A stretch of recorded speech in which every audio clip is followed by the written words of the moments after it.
असेल तो एका शब्दात कसा उतरवायचा आहे ते संजय राऊत यांनी दाखवलं. किती मारशील माजून माजून, एक शब्द पुरेसा आहे, तुझं सगळं कोलमडून पडतं. आज बऱ्याच दिवसानंतर परभणीत आलोय.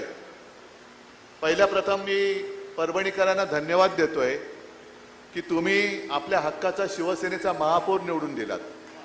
त्याच्याबद्दल खास धन्यवाद देतोय.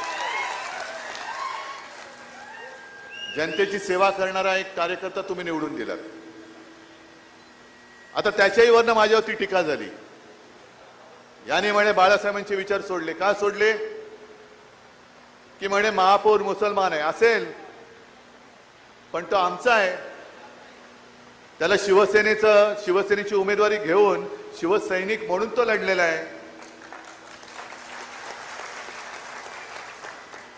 बरं, ज्यांनी माझ्यावर टीका केली की यांनी म्हणे मुस्लिम महापौर दिला, बाळासाहेबांचे विचार सोडले, मग त्या गदड्यांना विचारायचं, तुम्ही कालच्या विधान परिषदेमध्ये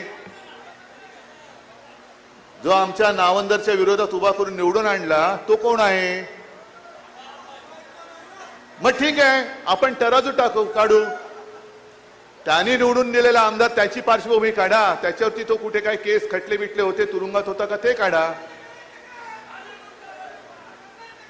आणि एका त्या महाराजांच्या कीर्तनासाठी स्वतःची शेती पीक काढून ती जमीन उपलब्ध करून देणार आमचा महापौर बघा.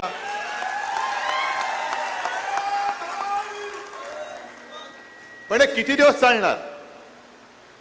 म्हणजे आपण जरा कुठे काय केलं की बाळासाहेबांचे विचार सोडले, पण तुम्ही शिवसैनिकांशी आणि शिवसेनेशी गद्दारी केली. हा बाळासाहेबांच्या विचारांचा तुम्ही घात केलेला. मला तोही क्षण आठवतोय. मी विधानसभेला सुद्धा प्रचाराला आलो होतो आणि लोकसभेला सुद्धा आलो होतो. लोकसभेला तो स्टेडियम पूर्ण भरला होता.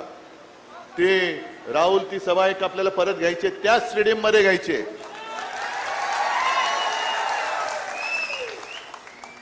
आणि पाऊस